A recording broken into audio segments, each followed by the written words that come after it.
What's going on, guys? Fun with Eyes back again, and I think it's time for a good old-fashioned quick unboxing video. Now, you saw the title inside of this box is the Cold Steel Roach Belly. It's actually a very inexpensive knife from Cold Steel, and one that I've wanted for quite some time, but I can't really tell you why. I don't really have an intended purpose for this thing or a specific role I want this knife to go into.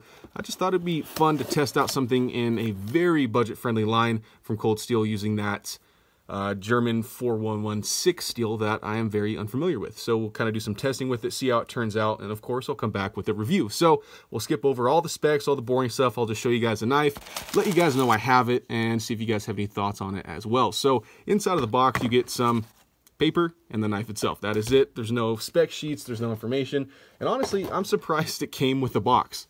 This thing cost like 12 bucks off Blade HQ. I was kind of expecting a plastic sleeve, not that the box really matters, but good on Cold Steel for presenting their brand a little bit nicer than the people probably expect. So here's the sheath itself.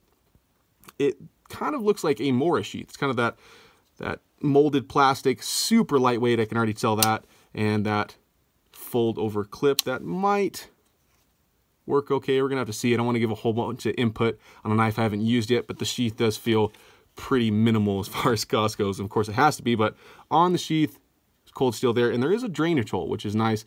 I have no idea how stainless that 4116 steel is. 4116, probably use that. But we'll see. Hopefully I won't need the drainage hole, but here is the knife. Now, this looks a lot kind of like a mobile kitchen knife to me, and I don't know why, but I really love the look to this thing. And the name Roach Belly has a story behind it. That's why there's a musket there as well. I won't get into that, but it was kind of cool to learn the history behind that.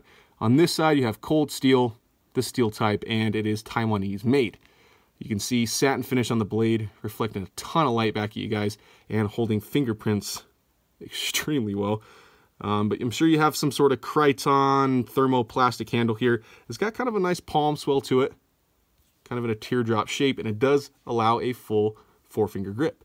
Actually feels pretty decent in hand. There's some jimping up on top, fairly thin spine, and your grind's going to be a saber of sorts, starting a little bit lower than halfway down the blade. I wonder how well this thing is going to slice. It does feel incredibly sharp. Cold Steel always seems to send sharp knives out, albeit with some of their crazy designs. I did notice I don't know if this will focus for me, the edge bevel here at the top is just slightly skewed. There's just the tiniest burr that I'm going to have to pull off there. I don't know if you guys can see that, just right at the tip there.